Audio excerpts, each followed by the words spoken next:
You choose what you look at in each lifetime, whether it's the mistakes of your last lifetime, or the mistakes of this lifetime, or the mistake of any conceived reality which you feel you're being affected by. The most immediate reality you're being affected by is here. All your understanding of any other moment is coming from right here. Be aware and be present and look through the eyes that belong to you. And you realize life belongs to you, and life belongs to you, and therefore the eyes of life and existence belong to you. That is your birthright. That is your existential right. You exist. You can experience other forms of existence in many different realities, and it all begins with the subjectivity you have now and the objectivity you remain to. There are times where people can experience lift-offs, in other words, where they explore their own self through a different sense of being, and it might not be that conscious, but even though if it is introduced in any way, there's a reason. Because this lifetime is as important as any other lifetime, because every weave in this cloth is the same, and there are many cloths weaved together by this inseparable, at the same time separately conceivingly capable view. In other words, just like how I'm having a view of life, who's having a view of life that I am in.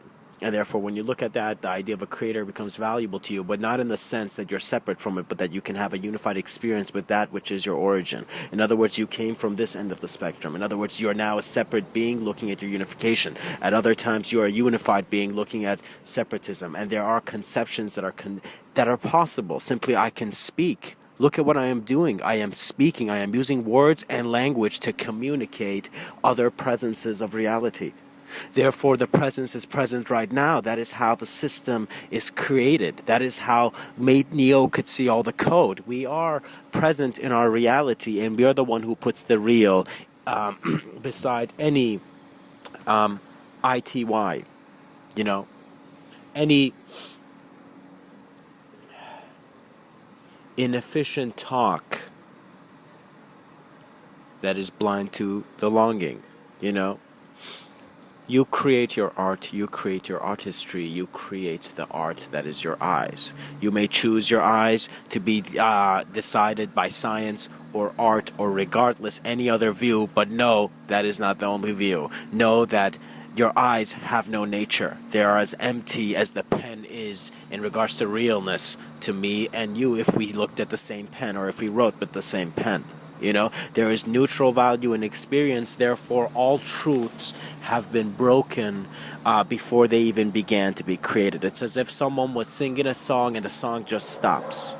And you see that life was never the way you thought it was actually the way you knew it was, And it's a very beautiful thing because change comes quickly, and it should never even feel like change. That is how well we are changing. Understand, it should never feel so. Don't let your lack of knowing turn into lack of ability. Do you know? Understand that you lack knowing in certain forms, in certain senses of self, which want to be at certain places they're not. In other words, your story ability, your storytelling to yourself is becoming so real that it's becoming a potential of your life. And therefore, if you see it too far, it's a multi-leveled experience. That's how you can become aware of it. We should be at a point, and we can, where our thoughts become real and are as real experience as we are having right now. What does that mean? That means you don't need to take a psychedelic to feel the reality that is created and present within a thought, within the story. It doesn't matter what story is true. It doesn't matter if it was from the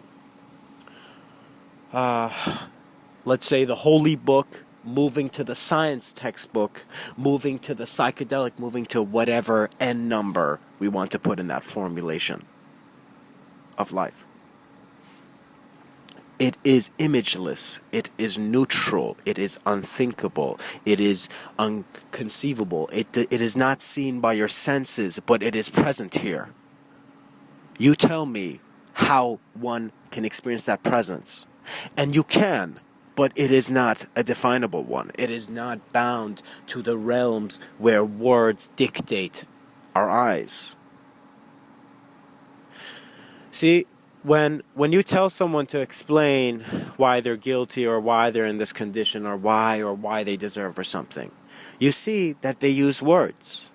Nobody just smiles and says, I can't tell you, buddy. I can't tell you because it's inconceivable. It is unknown to any knowingness. Then you realize that It's a joke. It's as if you are in that idea that is present. It's as if we are we are multidimensional points of existence and awareness looking out through many ideas. That's what we are, first of all. Let us acknowledge this. There's a truth to the hologram, you know? That every gram of weight and mass is hollow. Our ability is infinite because there is no measured hierarchy or patriarchal system. It's as if we refresh and reset every human being's eyes to a neutrality that was just present now, it would be much aware to the cosmos. It's as if we are distracted by our own ideas within the human species, we cannot see what's going on in the stars. It's as if there isn't enough silence and compassion and quietude for all humans to be able to connectedly look at the stars and experience that presence. Do you know what I mean? It's as if we are not ready to experience more than the hologram, more than that emptiness which is beyond light. You know, I want to, do a slow hand clap for the idea of a black hole. Because that chaotic idea is literally a black hole in thought. It is as if there is no idea, there is nothing, there is no light, there's no conception of visual imagery. How can you see? You see, it's a hole. It's a hole in your mental reality. So we tune out of our ideas a little bit and we see what's here. You need to understand, it's as if you are an amazing multi-dimensional driver of existence right now, but you're not aware of it because you're too caught in the story. You're not looking at the black holes. Because, the black hole is creating ignorance in your mind. What? There is things we cannot explain. The unknown. You guys understand? We live in this unknown reality where we have mental constructs and ideas. In other words, mental paint. And we're using this mental paint over every present thing. And that color is real for us. It's as if our separation is not real for us. That's why we think we're separated. That's it. Your separation is being conceived by a multidimensional presence that cannot be captured by your senses. That is a presence. This presence is intelligent and it does not follow history. It just does not follow concept in regards to thought form and verbal form and words, which has its own heaviness. It's as if you were just some person standing in the park, I ran up to you and blamed everything and created hundreds and infinite scenarios of you doing the wrong thing in your life. You know what I mean? And judging you to the max amount, to the point where it's humans' limit of judging, and then I'll be there and you'll suddenly see, out of all this judgment, wait a minute, where's your opinion if your attention's on my judgment? You're like, what the hell is this guy saying? You will literally be dazed. You'll sit here and it's as if this person saying all this stuff to you is not true, right? But it's true for this person. It's as if hate is a self-conceived notion of how the other is being bad to us, but there is no other because it's self-conceived. There's no such thing as hate. Be aware and don't hurt. Don't take away. Be guided by the flow of your life, but don't do something unnecessary, right? But at the same time, regardless of me giving advice to the mental idea of man to evolve, I am right now not talking, guys, to anybody. I am not talking to any human being. I am not talking to any named person. I am simply saying that I am speaking to the human idea. It doesn't matter what kind of human idea it is. It doesn't matter how this is ideal for you. I am just talking about if someone thought of a human being, that idea cannot be separate. It is a transcending consciousness that is finding itself unified outside of its sciences, arts, or any way of form. This is an important recognition. It's as if you are recognizing, you're rethinking. That is why you're recognizing,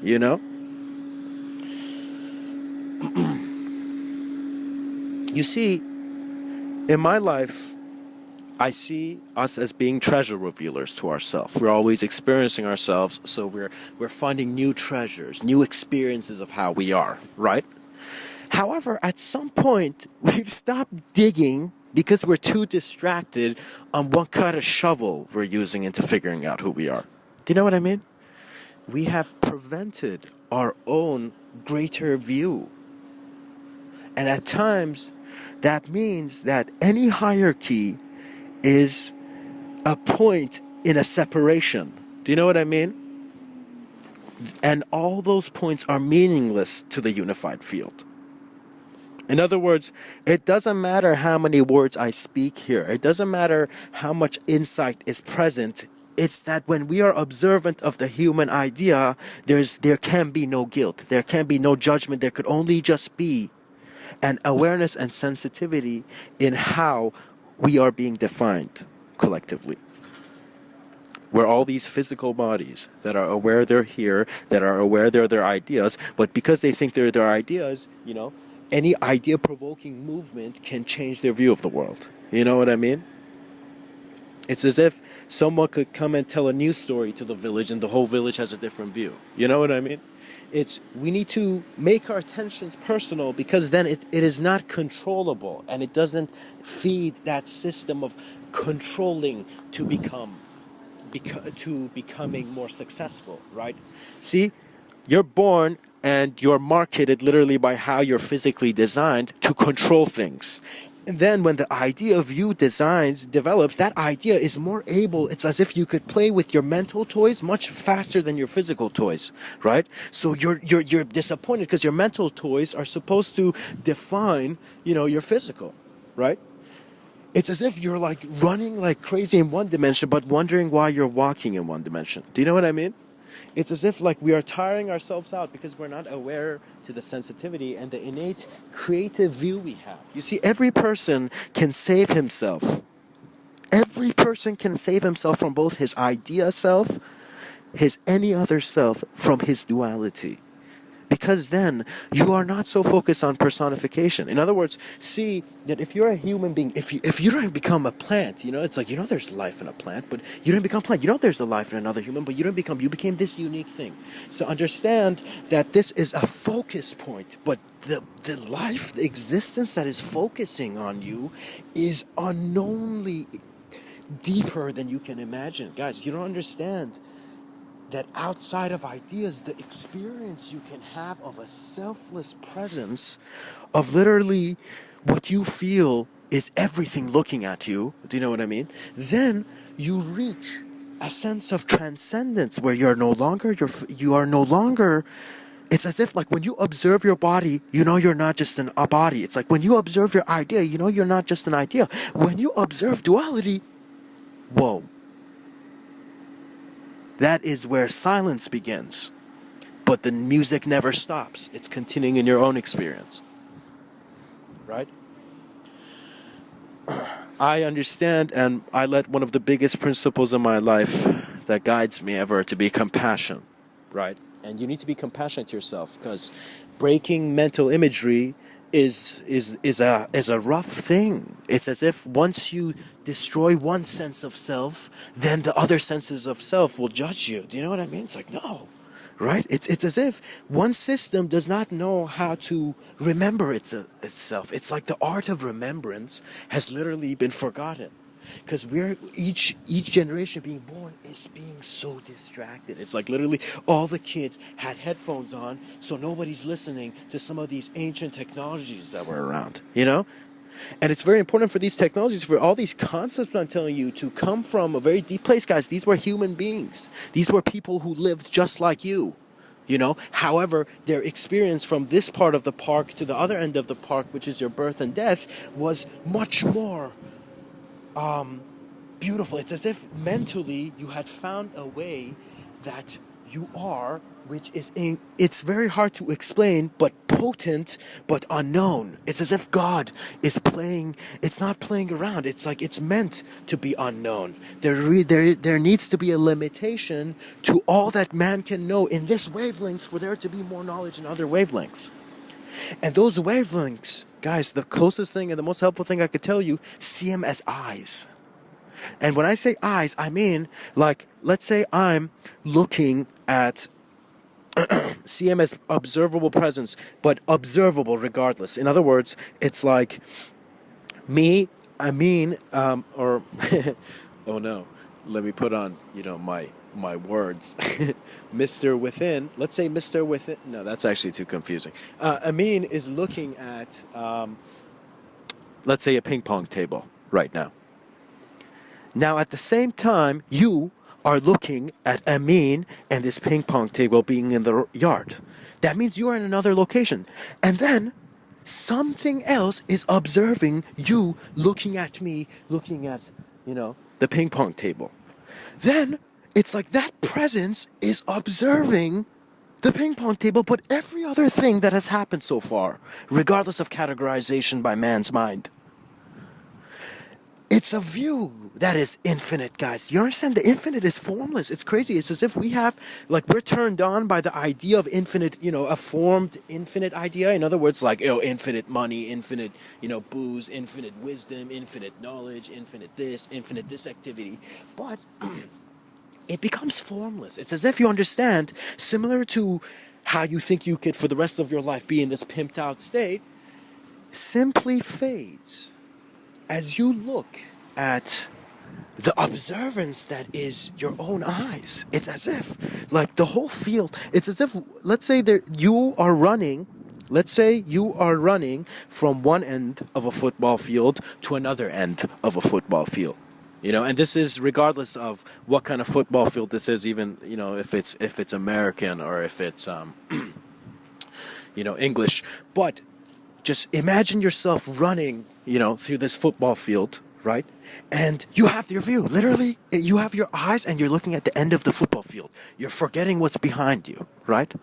But it's as if suddenly there's this observance of existence of life that is aware that you are running from one end of the park to something is looking at you. Something existentially present is looking at you and aware that you are running from the whole thing. It's as if once you become aware of that view within yourself, you are no longer your body. You are the observance of your body.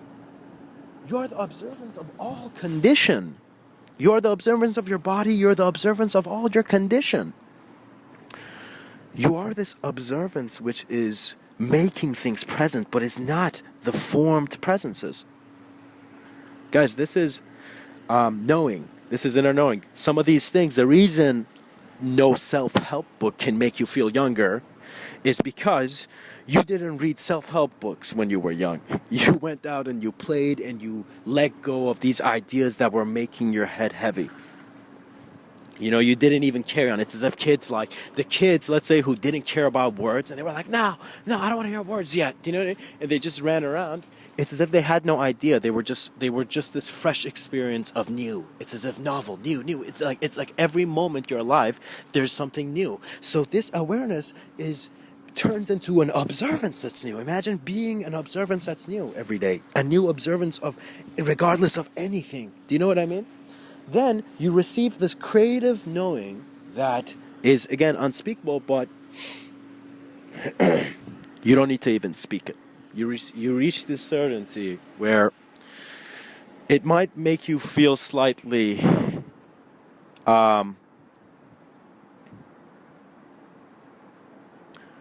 it will make you feel that you are here. And because there never was a there, you are free. You are capitalized A-R-E, free. Now, you are free, but you're also a free moment of creation. It's as if, like, once you get enlightened, it doesn't mean once you see that vision, mental, enlightenment or whatever we want to call it, once you see that view, it doesn't mean you should,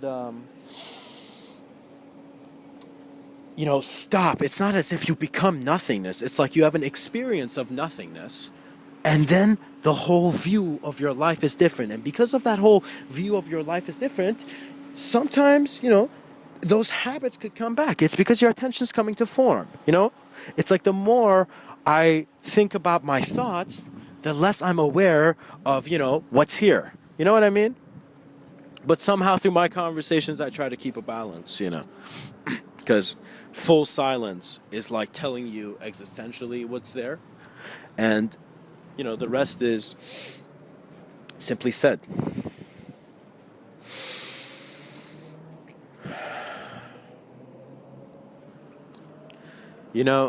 Some people have come to me, and one of those including my dad, and he said, "Why are there so much pauses in what you say? Why is there like this silence suddenly?"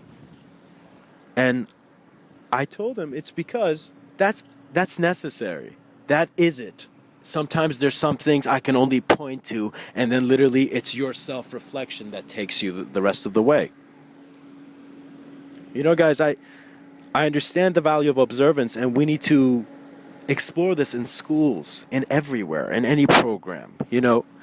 Be more aware, because the more aware you are, the less distracted you are, the more you see the valuable things in life. You know what I mean? You don't want to be, for example, this person who has this awesome place they're in, and suddenly they're always distracted to see it, It's like you don't want to be that person that you're always in this idea of like being busy, that you're not seeing some things. You're missing out, right?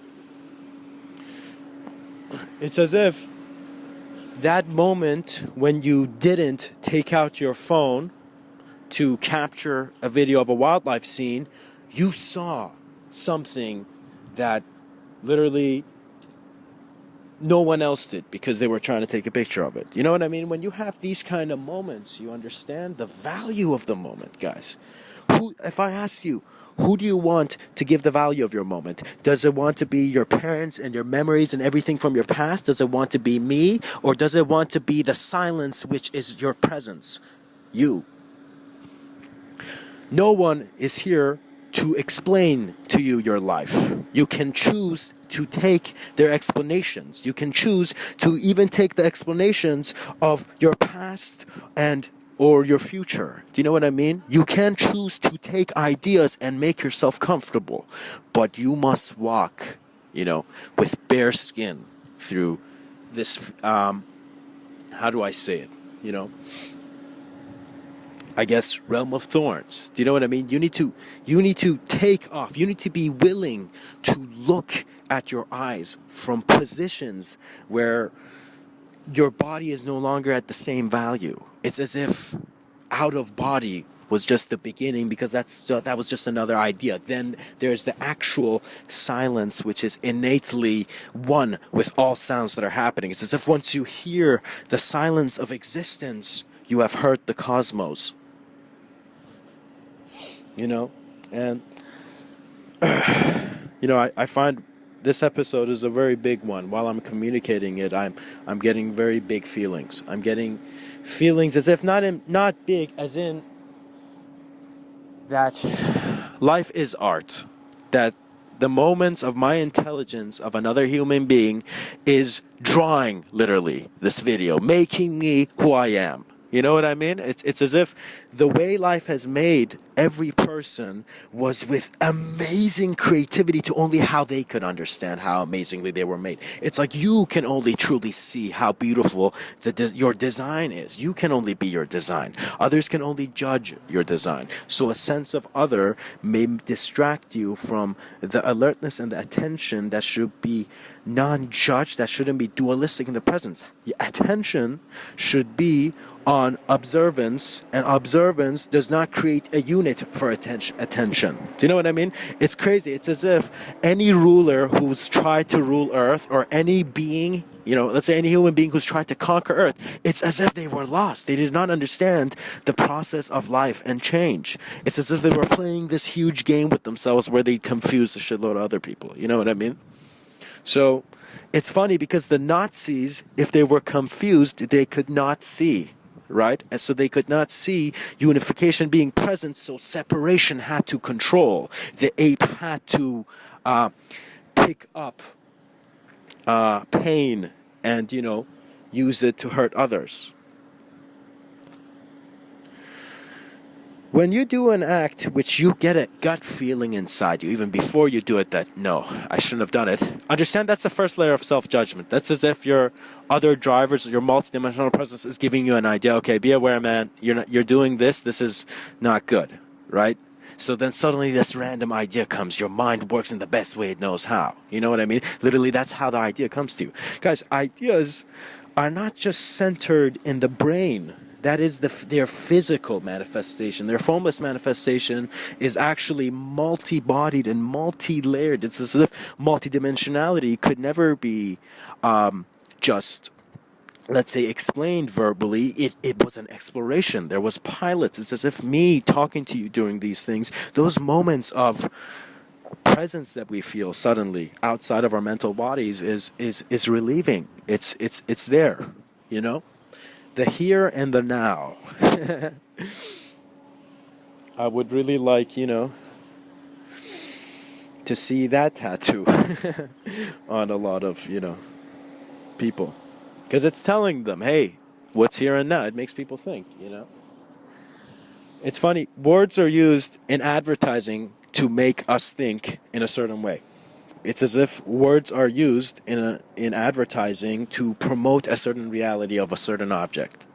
However, we feel naked and we feel we getting influenced, but we can also create words for our experiences. In other words, you can pick up the pen and you can talk to your friend or your best buddy about experiences you had that no one's ever talked about, no one's ever heard. Imagine saying things every day which no one has ever heard. That is why you can make a lot of YouTube videos. Do you know what I mean? It's because it's new presence. It's like when someone tells you to be honest with yourself, it doesn't mean to like go sit down in a corner and think about your life. No.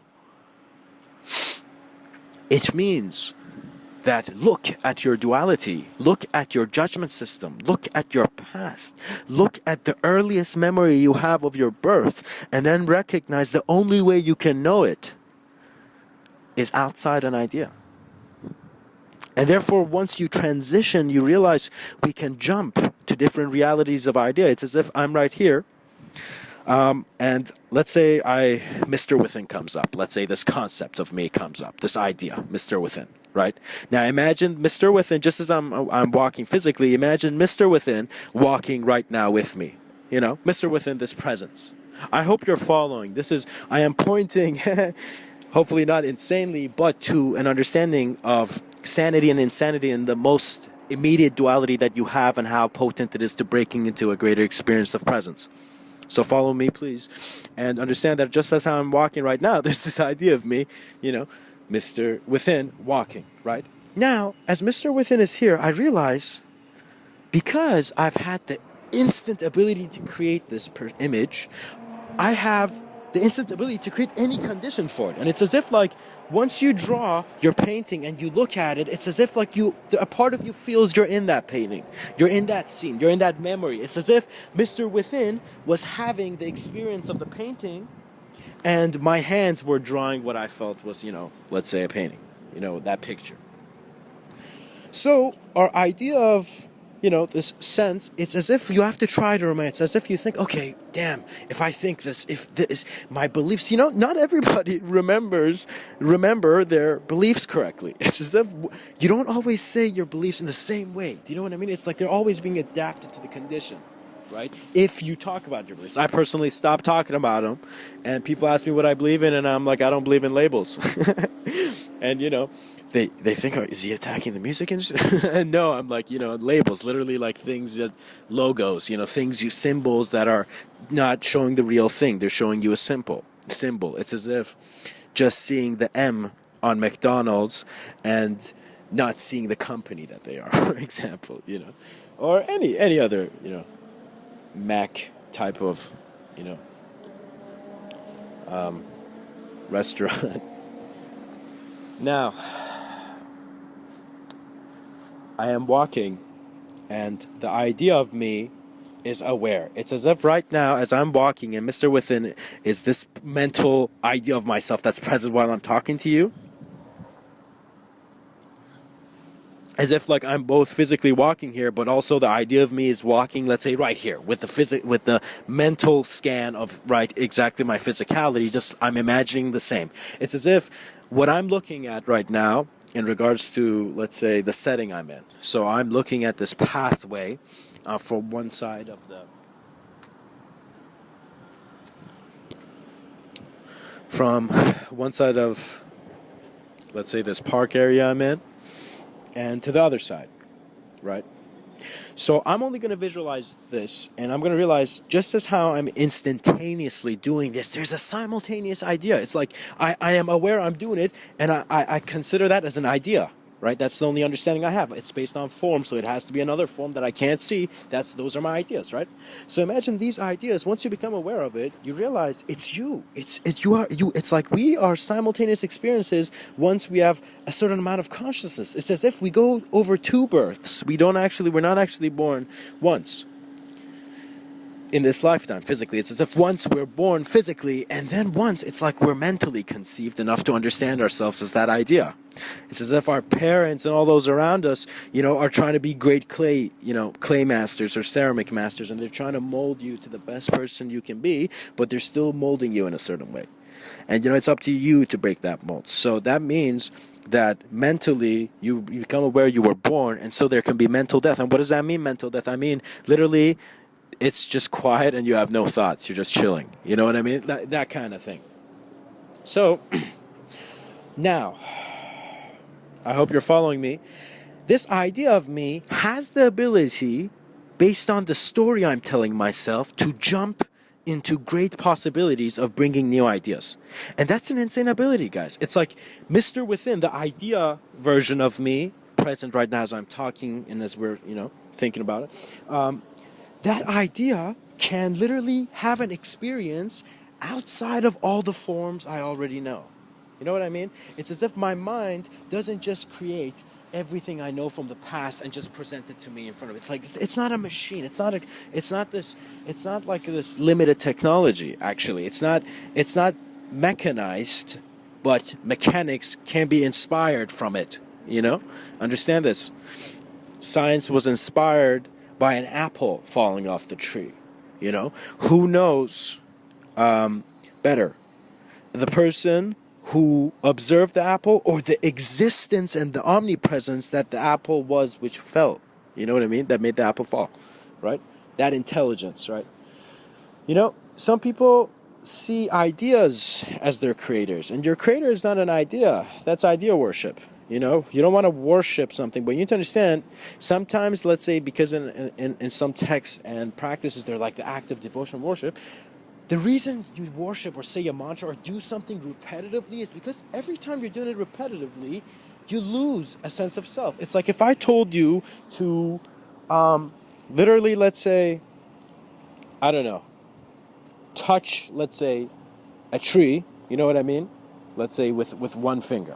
Right? If I told you to touch a tree with one finger, and you constantly did that, and then you took it off and you touched it, it's like the ideas you would have of you would change. It's because you're trying to see the new you.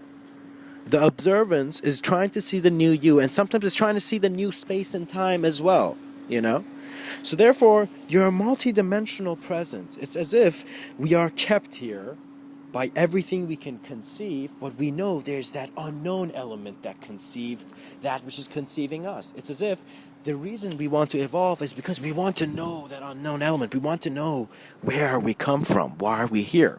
And so it becomes a question where whether it's from the origin of the moment or if it's from the origin of something else, you gotta see in what eye or range of observance we're talking about, guys. And personally, they talked about one form of enlightenment. I'm going to actually talk about, let's say, two for now. There's actually no need. There needs to be only one, and that one needs to break. But, I'm just going to say two because I'm going to show the trail to reaching that last duality. See, what you're doing in meditation and insight, or all insight practice, trying to cultivate insight naturally by being in the presence of nature, see, it evolves you differently. In other words, the methods is it takes you back where all your dualities and your ideas are fading.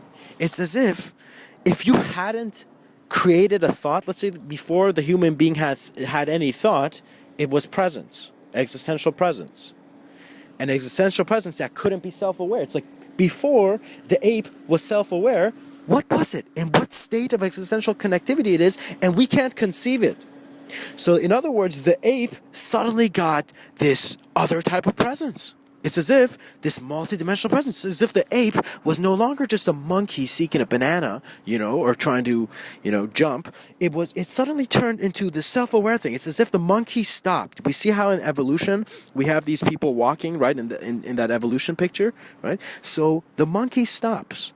And in that second where the monkey stops, it re-identifies with a grander sense of being that is able to be self-aware, regardless of the brain work that's being developed. You know what I mean? I mean, let's say it's amazing how we have a mind that has neurons that can even make me even be here to talk. But how amazing was the eye, the observance, the existential observance that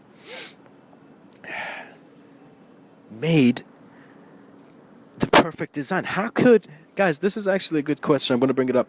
How could the creator of our ideas and presence be one with, the same point where space and time is being introduced to us?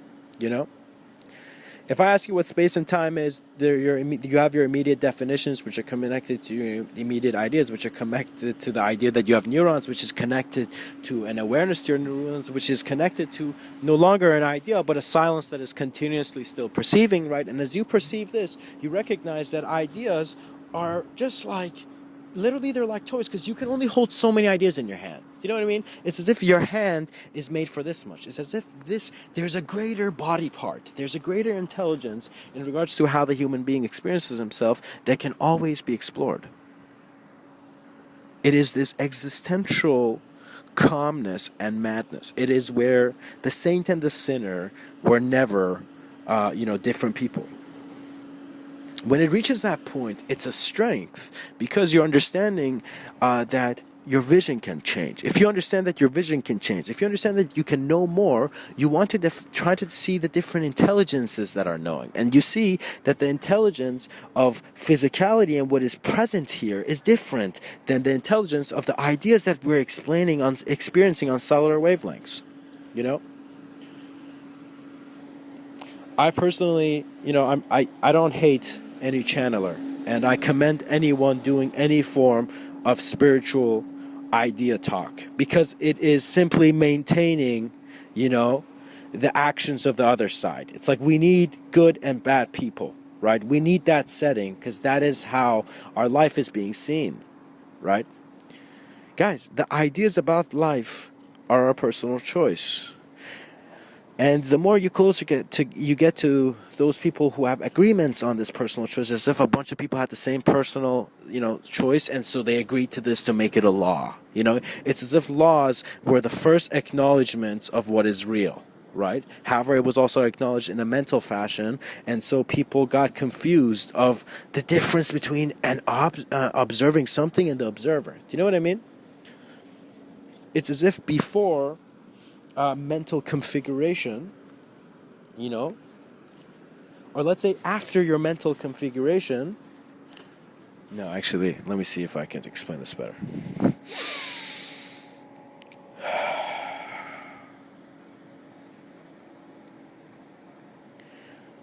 You're born. You see, you create an idea of what you have seen. Then, at the same time, unfortunately, if you grow like how everyone else is growing, you will forget the observer that was observing. You will forget the nothingness in which was the foundation of your somethingness. You're forgetting that it's a duality view. Do you know what I mean? You're choosing how these eyes are seeing. You're choosing the value of your good and bad. And the origin of that begins when you open your eyes, but also open your eyes in an idea. You're not guilty right now. You have just opened your eyes to ideas based on certain things. Your experience of life could be more than trying to just find an ideal version of yourself, because you can't try to be rich. You can't. There's no richness, guys. Nobody's rich. Let me tell you why. Because let's say if you're Bill Gates, or you're someone who literally has a lot of money, literally you should not spend it on anything else other than to evolve humanity and help it transcend. Do you know what I mean? If you're a rich person and you're keeping your money yourself, you're stupid, because that's your self-image passes away. You die. You have to contribute. You have to help cultivate the insight and the experience and the awareness of other human beings. It's like, once you're aware of yourself, great, nice. The Buddha realized we're not the ideas that are creating our hell, right? Then what happens is action comes in. They're knowing acts. Knowing walks with action, guys. These words are very close together. They mean different things because they look at different things. But knowing and action are one. Because when you know, there's no need to act. Not act. You will instantly act. It's as if I tell you to ring a doorbell, your hand will automatically move. You have knowing, and therefore their action is present. And it's your awareness to this process that is making it. It's as if you're looking at your hand. Let's say you're looking at how your hand's doing something, and suddenly you're noticing the idea you're having of your hand at the same time you're doing this. It's like this multi-layered awareness of yourself. And guys, understand, consciousness and the experience and the multidimensional experience is not just limited to psychedelics, or just yogic, go in a cave and meditation practice, no, or anything, or philosophy or exploration of knowledge or whatever. It is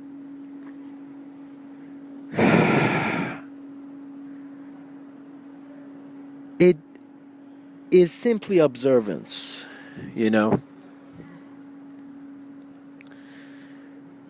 Conceptually, you are the nothingness before the idea, you tell me. It is very true. Language and words and sound do create worlds, because they objectify one's reality. It's as if certain sounds and noise, it's as if they are making us aware that the sounds are coming from different places, but at the same time, there's the space. It's like we all share the same ground. It's like, wait a minute. I mean, you need to look at life. You need to say, okay, so we all share the same ground, right? What else do I share with other human beings? Oh, same body, skeleton, nice. What else? Okay, I'm aware I'm a human being. I'm not just, some animal, right? But wait, how do I know an animal? How do I know that view? How do I know an animal is not self-aware? But whatever, that's a story for another time. Now you think about yourself, okay, now... okay, so I understand my name, I'm an idea, so that's also, there's that, and you keep thinking and you're thinking, and you suddenly see that, wait a minute, there are some spaces, because we have limited senses, we can't know about. But where is that idea coming from? Where is impossibility coming from when you are the creator's eyes? When you can tune your experience to a multi-leveled collective presence where you're aware that you're here, that you're present in an idea, and you're also the nothing. It's like you're the combination of everything that is alive right now. Do you know what I mean? You're simply acknowledging a story and going into certain ideas that give you senses of how to behave. It's as if when language is taught, a different land is seen, a different landscape is seen. You know what I mean? When you teach language, it's as if you are constructing another person's life by the definitions you're giving. Do you know? If you go up to a little kid and you tell him life is hell, and you explain hell, that kid will literally, break. He will not go into the idea of a human being. He will disassociate with concept. Right? So concept has to be clean, and the reason it's clean is because it suggests to good action. And before any other person reads a book or looks at anything or attempts any question or any self-reflection, you must be aware of the values there are, and all those values being meaningless when you're asking, what are you? Who are you? Do you know? It's as if when someone asks you in regards to an existential knowing, who are you? Right? It's as if someone has infinite tabs open on their browser, infinite lifetimes, but at the same time, there's this X on the screen which the mouse is on. It's like every time the mouse goes on, the X to close the whole view, for you to see, what's on top of the the desktop, do you know what I mean? Then you perceive an innovation of experience that is beyond magnitude and is beyond memory. When you're doing things beyond memory, good luck trying to judge it. Good luck trying to compare it. Those are questions that the form of man must ask. And it's in a sense a breaking. And these are hard questions, It's as if, I don't want to say it's sacrificial, but it's as if that we must be observant of our greater eyes. And we must see that we're not here trying to change the world, We are here to change our world and to see one that is more real, accurate, present, and based on that going. You see, some people might not know what they're doing, and you'd be like, okay, then there's definitely some guy out there who is like a professional in what this guy's trying to do. There's probably that millionaire who is, a lot of years ahead from this kid who wants to be a millionaire, for example, right? You see that. But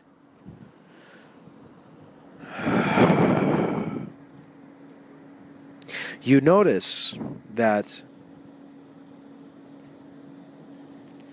ideas are hurting the planet. You see that IDs are hurting children. Identification that is separating you to a separate jail cell of what is real or can be real for you. If someone came up to you and said, no man, everything you believe is bullshit, how would you feel? Now you need to see that nobody needed to come to you. You needed to ask that from yourself and to understand there's one level of you that is present in this understanding of reality. In other words, you understand laws, different branches of knowledge, different concepts, different regulations, different meanings, different historical texts, history, and everything is being explored. It's like omnipresently in this one sense of present, and you experience that. Then you see, what is there more? After I've been the greatest student I can be, after I've been the greatest worker I can be, after I've been the greatest employer I can be, after I've been the greatest and the richest man who I can be, who else can I be? Oh, wait a minute. Did I need all this stuff to ask that question? No, I could ask it right now, literally. I could go wash my face and go chill on my bed and think about it and reveal more about myself. Look at my blind spots and to see what I'm driving. And it begins with self-reflection, and I hope something I want to give to anyone who's going to this level, because to be honest, Alan Watts has this talk called Veil of Thoughts, and wow, I think I've been tearing up this veil of thought with, swords that can't be seen.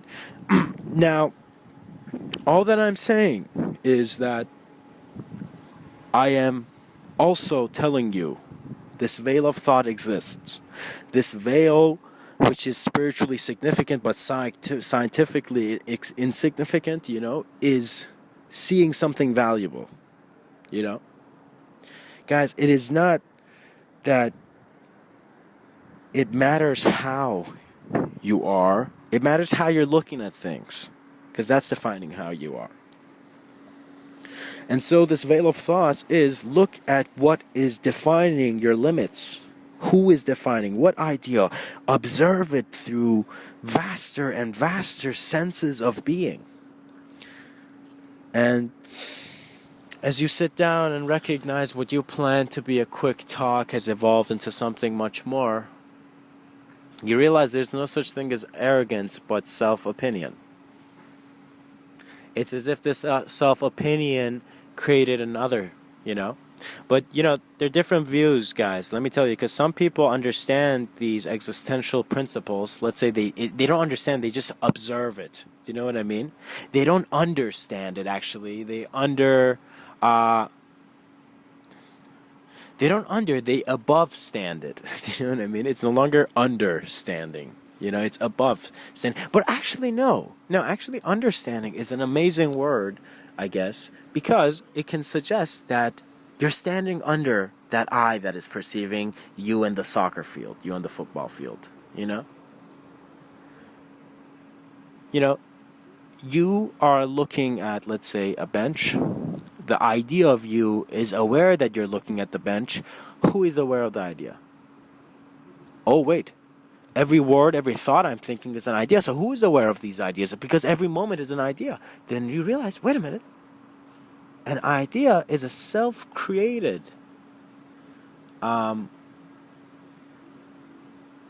invocation. You bring forth the things in your life. And sometimes it's not that law of attraction is playing in mysterious ways. Sometimes there is this existential mystery that aligns with the flows of how your life is progressing, and you just won't want to see what's going to happen next. But at the same time,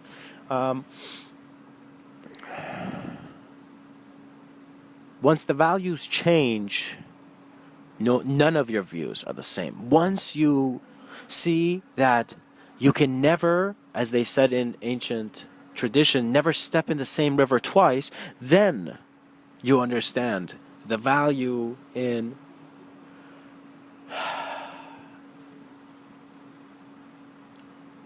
presence, which is existential observance and its potential. Feel capable, feel well, feel comfortable, and understand that it's okay to feel undefined. That is the explorer.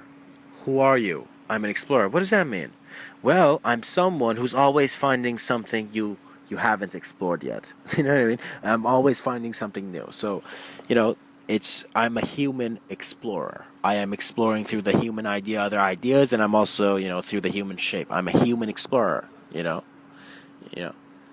I'm a and sometimes I'm,